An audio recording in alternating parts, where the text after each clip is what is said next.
Good evening. Drawing tutorial के एक और एपिसोड में आपका स्वागत है। इस पर्टिकुलर एपिसोड में हम पेंसिल शेडिंग्स और उसकी टेक्निक के बारे में समझेंगे। ये कई पार्ट्स में हो सकता है क्योंकि ये टॉपिक बहुत ही बड़ा वास्ट है।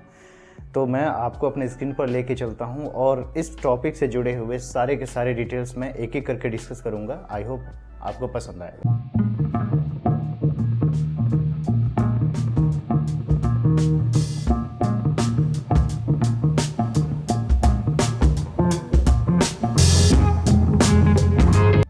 आज की ड्राइंग ट्यूटोरियल पूरी तरीके से पेंसिल शेडिंग और उसकी टेक्निक्स पर फोकस होने वाला है। ये इस पर्टिकुलर टॉपिक का पार्ट 1 है। पार्ट 1 इस वजह से कि क्योंकि पेंसिल शेडिंग एक बहुत ही वास्ट टॉपिक है जिसको हम 2 पार्ट या फिर 3 पार्ट में भी कवर कर सकते हैं।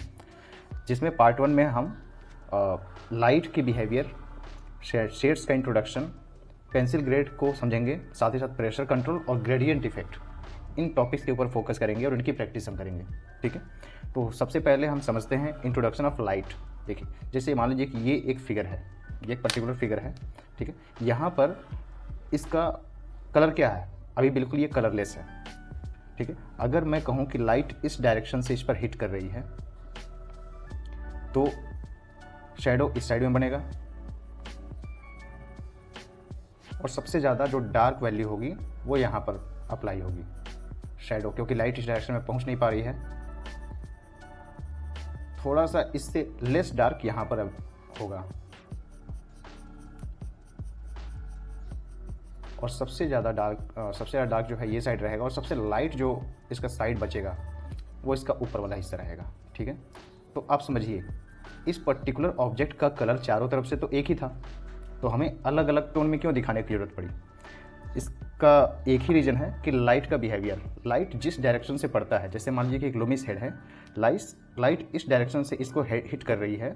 ठीक है, ये रहा लाइट का डायरेक्शन। ठीक है, तो यहाँ पर देखिए आपका ये हिस्सा जो है चमकदार दिख रहा है, ये वाला हिस्सा जो है डार्क दिख रहा है और यहाँ पर ये शैडो क्रिएट हो रहा है। ठीक है, तो एक ही पर्टिकुलर ऑब्जेक्ट जो पूरी तरीके से चारों तरफ से सेम कलर में है, वो लाइट के बिहेवियर की वजह से अलग अलग जगहों पर अलग अलग टोन्स उस पर्टिकुलर ऑब्जेक्ट के दिखाई दे रहे हैं।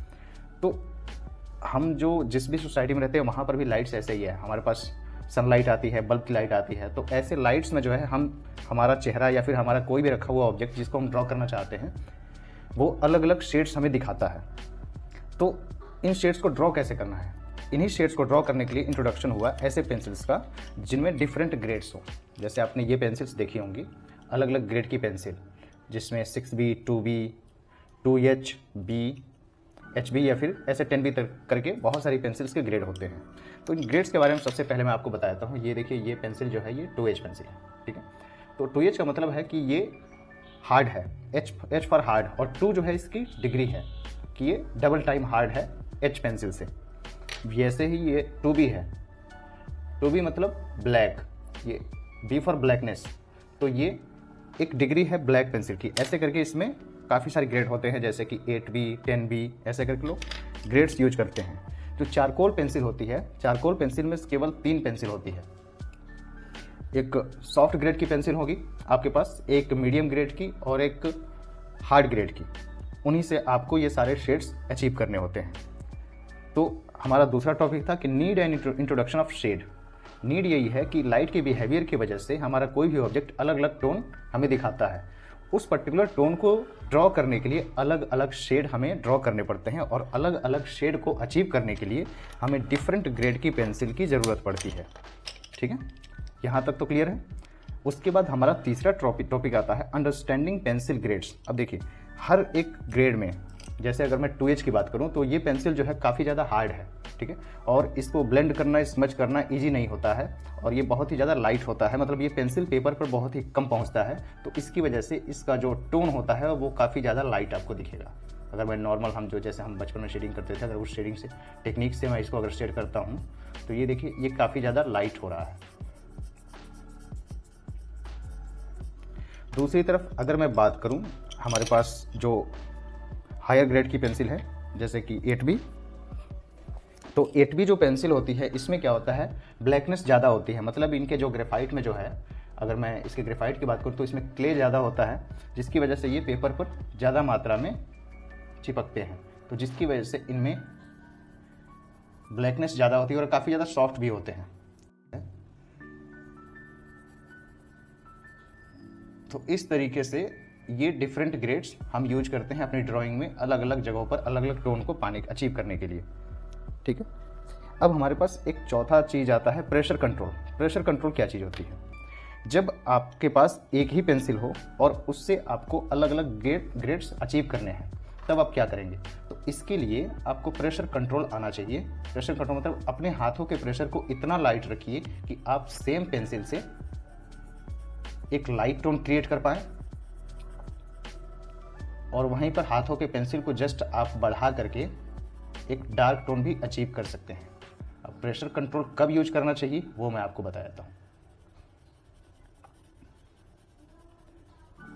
ये देखिए, मैंने सिर्फ HB ग्रेड की पेंसिल से मैंने 2 टोन क्रिएट किए हैं, जो एक डार्क टोन है और एक लाइट टोन है। ये हमारा HB ग्रेड का पेंसिल था। ठीक है, तो इस पर्टिकुलर चीज़ को अचीव करने के लिए आपको प्रेशर कंट्रोल आना चाहिए कि आपके हाथों में प्रेशर जितना आप लाइट से लाइट अप्लाई करेंगे वो पेंसिल सबसे लाइट बिहेव करेगी। अगर आप ज़्यादा तेज प्रेशर लगाएंगे तो पेंसिल डार्क बिहेव करेगी। लेकिन इसको यूज किस पेंसिल के साथ करना चाहिए प्रेशर कंट्रोल को? देखिए, जो हमारा पेपर होता है ड्राइंग के लिए, जो स्पेशली पेपर डिजाइन किए जाते हैं, उसमें तीत होते हैं, छोटे छोटे तीत होते हैं जो पेंसिल के जो पार्टिकल्स होते हैं या फिर चारकोल के पार्टिकल्स होते हैं उनको होल्ड करते हैं।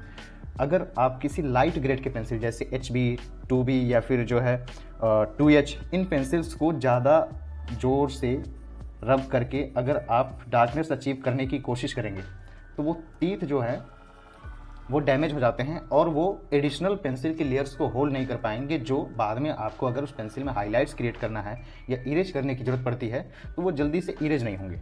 ठीक है, तो आप प्रेशर कंट्रोल जब भी करें आप हायर ग्रेड की पेंसिल के साथ ही करें। हायर ग्रेड की पेंसिल जैसे मान लीजिए कि ये 8B है, ठीक है, इसके साथ करें तो जिससे होता है कि आप हल्के से प्रेशर में ही हल्का सा ही प्रेशर देंगे तभी आपको डार्क वैल्यू मिल जाएगी और पेपर का जो तीत है वो एज इट इज बचा रहेगा, उसको डैमेज नहीं हो पाएगा। जैसे देखिए, मैं 8B का यूज करके मैंने एक लाइट शेड क्रिएट किया है और मैं इसको प्रेशर के साथ अप्लाई हल्का सा प्रेशर में इंक्रीज करता हूँ जिससे ये इसका टोन डार्क टोन में पहुँच गया। तो आपको प्रेशर कंट्रोल हमेशा हायर ग्रेड की पेंसिल के साथ ही करना चाहिए ताकि पेपर को नुकसान ना हो। क्लियर है? अब यहाँ पे आता है चीज़ें, प्रेशर कंट्रोल ही आगे चीज़ें एक और चीज़ को जन्म देता है और वो है ग्रेडियंट इफेक्ट। ग्रेडियंट इफेक्ट मतलब कि अगर मैं प्रेशर कंट्रोल की बात करूँ, मैं इस बॉक्स को करता हूँ, अगर मैं हायर प्रेशर के साथ कोई चीज़ शेड कर रहा हूँ और मैं अपने हाथ से उस प्रेशर को हल्का हल्का हल्का हल्का टाइम टू टाइम रिलीज करता हो जाता हूँ, तो मेरे पास एक ऐसा टोन क्रिएट होगा जिसमें सबसे नीचे ये देखिए डार्क है, फिर डार्कनेस धीरे धीरे कम होती जा रही है। सेम आपको अगले बॉक्स में, अगला एक बॉक्स या फिर अगला कोई भी 2D शेप जो आपने ड्रॉ किया है उसको शेड करने की ट्राई कीजिए और उसमें पहले हायर ग्रेड ऊपर से नीचे कोशिश कीजिए कि लाइंस बॉक्स के बाहर ना जाएं। ऊपर से नीचे आप धीरे धीरे प्रेशर को है हल्का हल्का रिलीज करते जाइए। ठीक है, ऊपर डार्क है, नीचे लाइट है, फिर लाइट टू डार्क करने की कोशिश कीजिए, बिल्कुल लाइट चलिए और फिर प्रेशर को हल्का हल्का हल्का इंक्रीज कीजिए।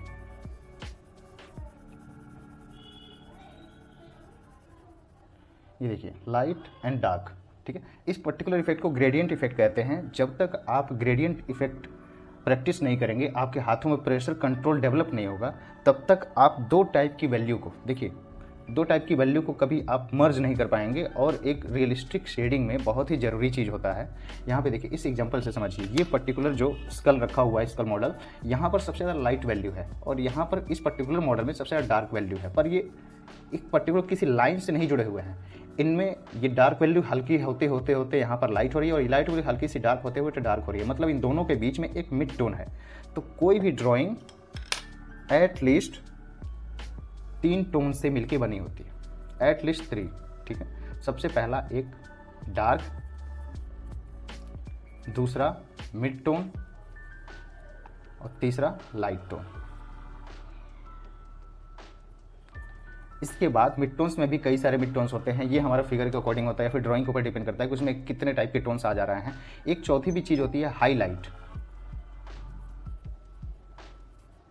ठीक है, हाईलाइट तब यूज होता है जहां पर एकदम शाइनी सरफेस मिलता है, जहां से लाइट रिफ्लेक्ट होकर डायरेक्टली हम तक पहुंच रही है। जैसे मैंने पिछली एग्जांपल्स में मैंने आपको बताया होगा, ये देखिए यहाँ पर सबसे ज़्यादा डार्क टोन यहाँ पे बिल्कुल ये डार्क टोन है, लाइट इधर से हिट कर रही है इस पर्टिकुलर ड्राइंग में, डार्क टोन, ये मिड टोन्स हैं यहाँ पर अवेलेबल है। और हाईलाइट्स ये रहा, जहाँ पर लाइट हिट कर रही है और ऑब्जर्वर के आंखों तक यहाँ से लाइट रिफ्लेक्ट होकर पहुँचती है, ठीक है। तो लाइट, ये हाईलाइट, लाइट टोन यहाँ पर अवेलेबल है, ये मिड टोन है और ये डार्क टोन है। शैडो में भी डार्क टोन का ही यूज किया जाता है, ठीक है। ये आप दो तरीके हैं, दो तरीके मैंने बता दिए। सबसे पहला चीज़, आप अलग अलग ग्रेड के पेंसिल का यूज कर सकते हैं इनको अचीव करने के लिए, या फिर प्रेशर कंट्रोल का यूज करते हुए भी इन ड्राइंग्स को किया जा सकता है, ठीक है।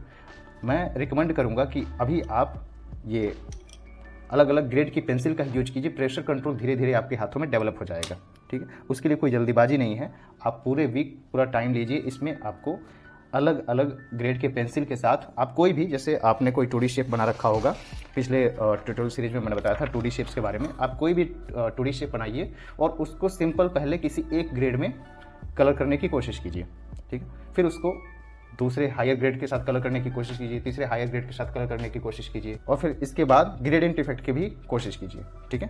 Thank you so much.